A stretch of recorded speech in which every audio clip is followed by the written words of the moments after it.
Hello students, welcome back for today's MEP lecture. Myself Archana Saubule. Today's our MEP lecture number 14. Before we will start lecture number 14 content, we will revise what we learned in the last lecture. That is lecture number 13. In the last lectures, we studied three important points which include first one, to learn the elements of assembly language programming, which include different assembler directives of 8051. Second element, different addressing modes of 8051. And the third element, different instruction sets of 8051. In previous lecture, we already learned what are the different addressing modes supported by 8051, which include implied addressing mode, immediate addressing mode, direct addressing mode, indirect addressing mode, register addressing mode, external memory addressing mode, stack addressing mode, index addressing mode. Then we learned different instruction sets of 8051, which include arithmetic instruction, logical instructions, bit manipulation instruction, program control instructions, rotate instructions, and so on. In last lecture, we learned the third important element of assembly language programming, that is assembler directives. What is the meaning of assembler directives? Is give the direction to the CPU about the assembly code. For example, ORG is an origin which indicate the starting address of the memory location of the program. END which give the direction to the CPU, it's the end of the assembly code or assembly program. So with the help of these different assembler directives, CPU can easily understand the assembly code to execute. Then we learned different assembly language programming examples based on arithmetic instructions, logical instructions, bit manipulation instructions. Now, what are the learning objectives of today's lecture? Today we are going to learn more programming of 8051, which include learn the timers and counter assembly programming of 8051 and learn how to transfer the data serially using assembly level programming of 8051. Now, we know that when we want to transfer the data serially, means we are transferring the data bit by bit. So, to send the data serially, we have to follow some steps. On the slide, we can see there are different 8 steps are written. What is the first step indicate? Set the baud rate by loading T-mode register with the value 20H. What is the T-mode? Timer mode register, which decide the modes for the timers. If I am loading 20H value, it indicates we are using the timer 1 in the mode 2. What is the timer 1 mode 2? It is 8-bit auto reload mode. Then we load some proper value in TH1 register to set the baud rate for serial communication or serial transmission. We know that in 8051 we are used 4 different baud rates: 1200, 2400, 4800 and 9600. So depending upon the baud rate, we have to load the respective value of that baud rate in TH1 register. Then we have to load the SCON with the value 50H. What it indicate? It indicates the serial mode 1, where we can transfer the 8-bit data which plays between the start bit and the stop bits. Then next step number 4, we have to start the timer 1 with TR1. Then we have to clear the TI instruction. TI clear by the CLR instruction. Then character byte to be transferred serially is written into SBuffer register. Means the data which we want to transfer must be put into the SBuffer register.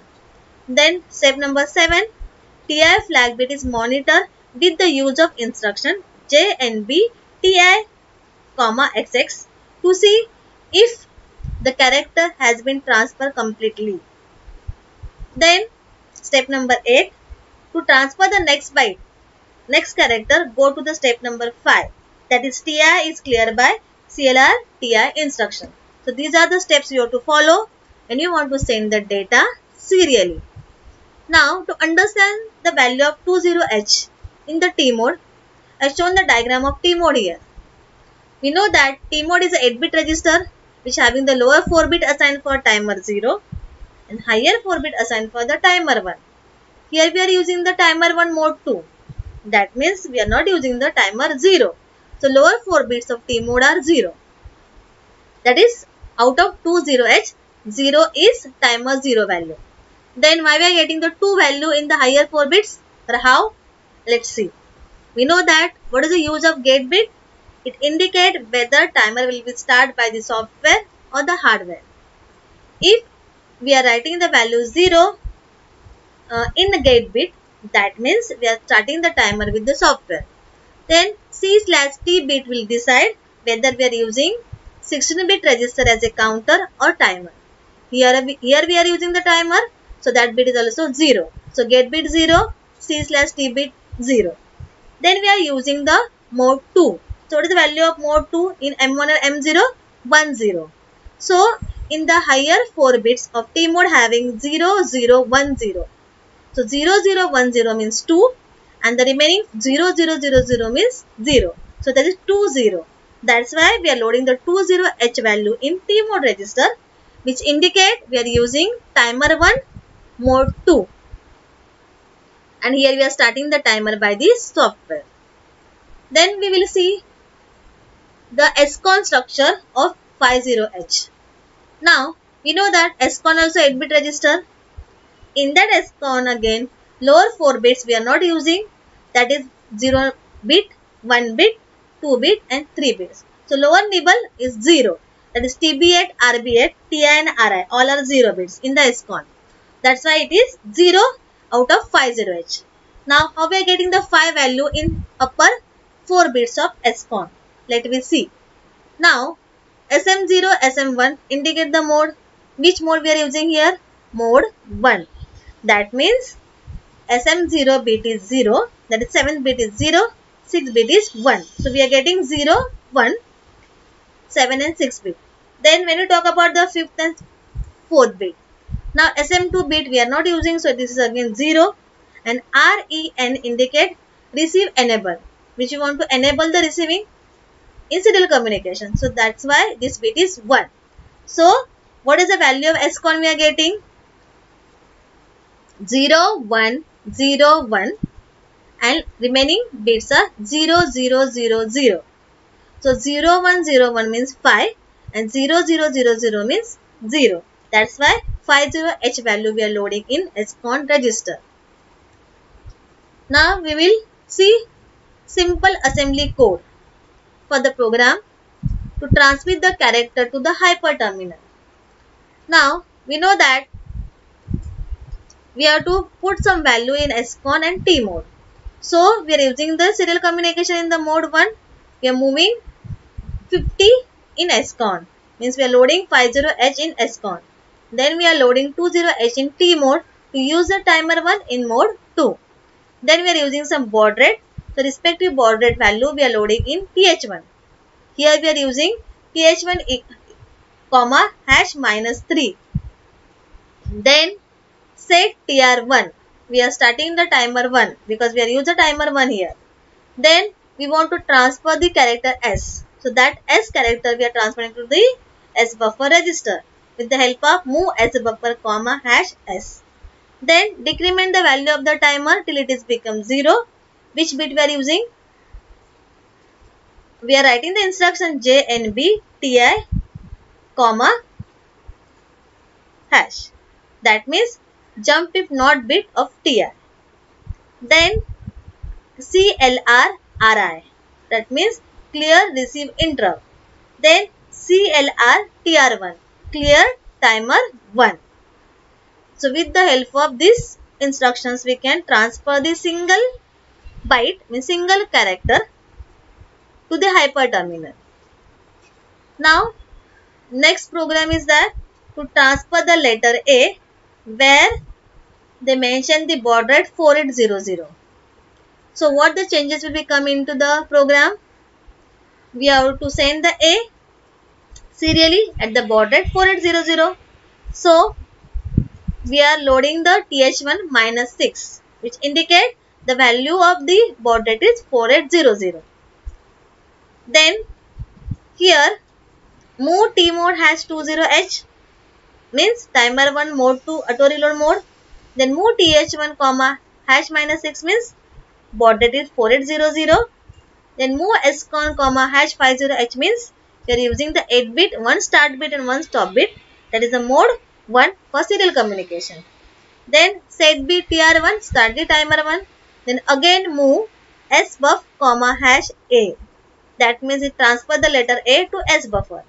Then here colon JNB TI comma here. Wait for the last bit. So it will be continue. Repeated. Then CLR TI. Clear the TI for next character, means next byte. Then SJMP again. Short jump again. Keep sending A. Because again go back to move S buffer comma hash A. So keep the sending A continuously. We are using the again label here. Now next, write a program for 8051 to transfer the YES, that is a string, serially at the baud rate 9600, where 8-bit data, 1 stop bit to do this continuously. Now what they mention? They mention the program. We want to transfer the string with baud rate 9600 and the mode is 8-bit data, 1 stop bit. So we are loading 20H value, that is 20H value in the T mode. Then TH1 minus 3 because baud rate is 9600. Then move SCON comma hash 50H means 8 bit 1 stop bit REN enable bit, that is a mode 1 serial communication mode for serial communication. Then set B TR1. Set B TR1 means start the timer 1. Then again move A comma hash Y. We are transfer the Y to the register A. Then A call trans. We are calling absolute call of trans subroutine. Then move A comma hash E. Is transfer the next character of YES string. Then again A call trans. Call the subroutine. Then move A comma hash S. Means transfer the next character of the string. Then A call trans. So we have to transfer the 3 characters from this string YES, that is S. Then SJMP again. Keep doing this. Then what is the code for the trans? That is the trans is here subroutine. What we are doing in the subroutine? Trans move S buffer comma A. Means the whatever character we are transferring to the A, we are moving to the S buffer. Then here JNB TI comma here. We have to wait for the last bit of character 1. Then CLR TI. It clear TI, get ready for next byte. And this will be called 3 times because we have to transfer here 3 characters bit by bit. That means 3 bytes we are transferring with the help of trans subroutine. And then RET, it indicate end of the subroutine. It will be returned to the main program. This is a simple program to transfer the string YES serially at the baud rate 9600. If baud rate is 4800, what the changes will become here? TH1 equal to minus 6. Remaining program will be same. Now next, if we want to transfer the data serially, we learn the different steps. Now we are going to learn different steps to receive the data serially. Almost all the steps are same, only instead of TI, we are using the RI. Let's see. Set baud rate by loading T mode with the 20H. Then Step number 2, TH1 loaded with the proper value to set the baud rate. Then third step, SCON loaded with the 50H value. Then fourth number step, TR1 is set to 1 to start the timer 1. Then RI is cleared by CLR RI instruction. Then RI flag bit is monitored with the use of instruction JNB RI, XX to see if an entire character has been received yet. And step number 7, when RI is raised, S buffer has a byte, its container move into the safe place.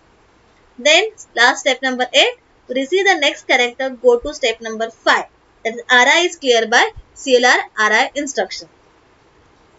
Now, simple example. Write a program to receive the character by the hyperterminal. So, what the changes will become in the same program which we learn for? Write a program to transfer the character by the hyperterminal. Instead of TI, we have to use the RI instruction. So, see here. SCON 50H, TMOD 20H. For baud rate minus 6 means baud rate is 4800. Then start the timer 1. Then transfer the S to the S buffer. Then JNB RI S, CLR RI, clear the receive interrupt. Move P0, S buffer. Send the S buffer value to the port 0 here. And then CLR TR1 means clear the timer 1. So instead of TI, we are using the RI instruction. Remaining are almost same. Then write a program to receive the bytes of data serially and put them in P2. Set the baud rate at 9600, 8-bit data and 1 stop bit. So again, when we are writing this, we have to transfer data serially? No, we have to receive the data serially here. So RI will be play very important role in this program. See, move T mode hash 20H means timer 1 mode 2. Move TH1, hash minus 3. Why? Because baud rate is 9600. Then move SCON hash 50H, that means 8-bit 1 stop and REN enable bit. Then set TR1, start the timer 1. Then here JNB RI, here. Wait for character to come in. RI, what indicate RI? Receive. Then move A, S buffer. Then whatever coming in the S buffer, move to the register A. Then whatever going to the A, move to the port 2, that is P2. Move P2, A, transferring the content from A to port 2 because it mentioned in the question. Then CLR RI, get ready to receive the next byte. Then SJMP here, keep getting data continuously, that is short jump. So here means where it will be go again. Here colon JNB RI, here, that is wait for the next character to come. So, what is the summary of today's lecture? We learned different assembly level programming in serial communications using timers and the counters. So, what is important when we talk about the serial communication programming? We need to use timers. For that timers, T1 timer we are using.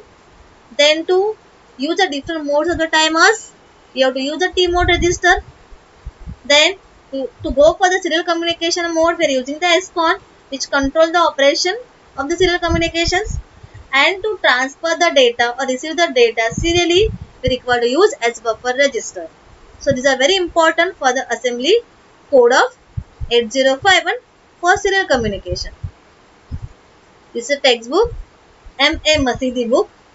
Some of the example I took directly from this book, and some of the examples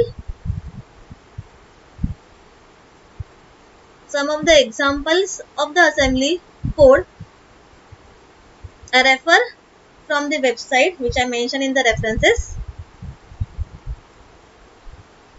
Thank you. If you are having any doubt, you can ask me. Some assignment question are assigned to you. You must know the steps to send the data serially and to receive the data serially. You must be able to draw the structure of SCON with the value 50H, and you must be able to draw the structure of T mode with the value of 10H. 10H, not 20H.